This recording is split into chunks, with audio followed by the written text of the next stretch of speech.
I now want to get back to those questions that you've been sending into us regarding FEMA assistance. At this hour, more than 53,000 people are still without power. This is a major inconvenience for these individuals, as today marks day 10 since some of them last had electricity. Again, earlier I spoke with one viewer who told me their power came back on yesterday, only for it to go back out last night.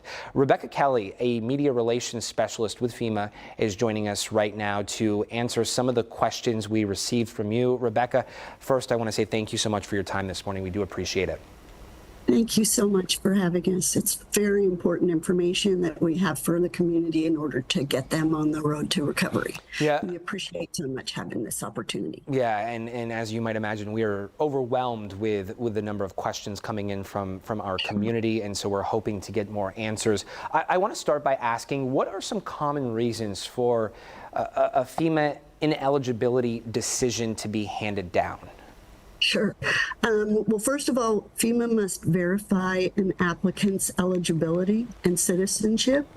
You must be a U.S. citizen in order to obtain disaster assistance. You can also be a green card holder, and the household still may qualify for federal assistance if they have a minor child living in the household with them.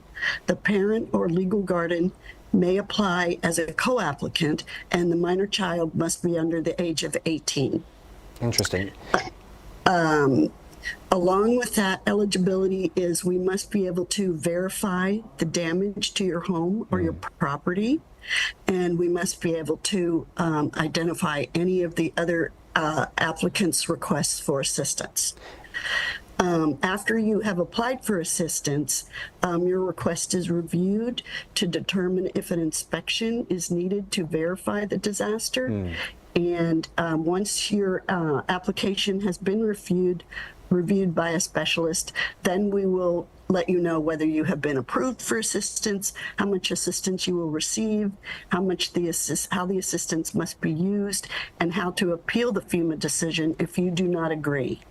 And of course, if you do not agree, a person can appeal. Talk to us about that process. Sure. How can one file an appeal? Sure. You can file an appeal. You must do it within 60 days of your determination letter. You can either expedite that process by going to one of our disaster recovery centers and working one-on-one with an IA specialist who can help you verify some of the information that you're claiming on your application, upload photos for you, receipts, and discuss some alternative opportunities that we might be able to refer you to at the same time. But you must go into a disaster recovery center or call the helpline or visit the online site within 60 days of receiving that determination letter. Rebecca, I want to ask you, can renters receive assistance, whether that be individuals living in apartment buildings or perhaps a rental property such as an ordinary house? Absolutely. Renters and homeowners are eligible to receive FEMA disaster assistance at this time. Is there a financial threshold that would disqualify someone from receiving that assistance? No, it will not disqualify anyone from receiving assistance. However, if a person has insurance, FEMA does not duplicate your insurance coverage. FEMA can help you fill in some of the gaps in the recovery process that you may need in the interim, and we can assist you with helping you with referrals to some other non-FEMA programs, for instance, faith-based communities or United Way or Red Cross that can also assist you. However, being a renter does not disqualify you. You only need to verify your address, who's living in the home, and the damages that you incurred during the disaster. And should one attach photos or videos to these claims? Absolutely. If you don't have the capacity to do that with the home computer or your loss of internet, go to a DRC recovery center and they can help you with all of that. They will expedite that process for you, and you will have a thorough understanding before you leave of what your next steps are. Any missing information that you may have had left off your initial application, you can satisfy that requirement then.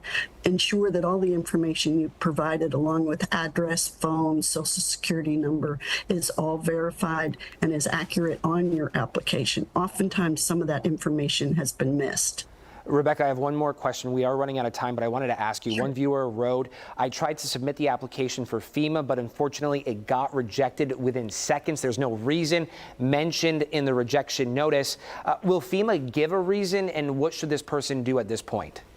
Absolutely. If you were interrupted during your initial application process, that information has been saved, and any information will be communicated to you through the mail, and so that you can continue on the steps to recovery. So that here's what you need, here's what was missing, here's what we need to still verify. Is this the phone number that we can reach you at? Please pick up the phone. Is this the address that we can reach you at?